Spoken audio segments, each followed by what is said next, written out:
So, I'm going to try and do that Soleus raise on the wall. A few key things to think about and make sure we're doing in order to get what we want out of the exercise, and then also how to take it to that next level. So, if you get roughly an arm's width away from the wall, you're going to be in a rough spot there, and then we just want to flex into that calf a little bit. Okay, so we're trying to get, if you can stay on this foot a bit more, trying to get to the point where that arch flattens out and we get a bit of a crinkle at the front of this ankle here, because then we know we're on the midfoot, which means that we're ready to load. If we're running or jumping, this is the loaded position that we've then got to get out of. So if we're trying to strengthen that soleus or we're trying to load the Achilles, that's our starting point. So we get into that position, whatever that might be, and then we can stick our bum back slightly, hands on.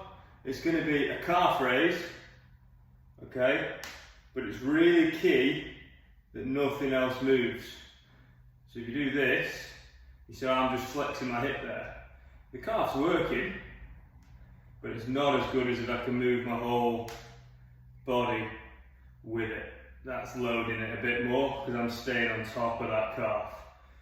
So your body's going to move, if you imagine your centre of mass, in the direction of that shin, up like an elevator, okay? And then you can actually start to push into this wall with your arms. When it becomes pretty challenging, you can lower yourself down, so you can just come up, body weight, and then push yourself back. If you're going to do the pushing, again, wow.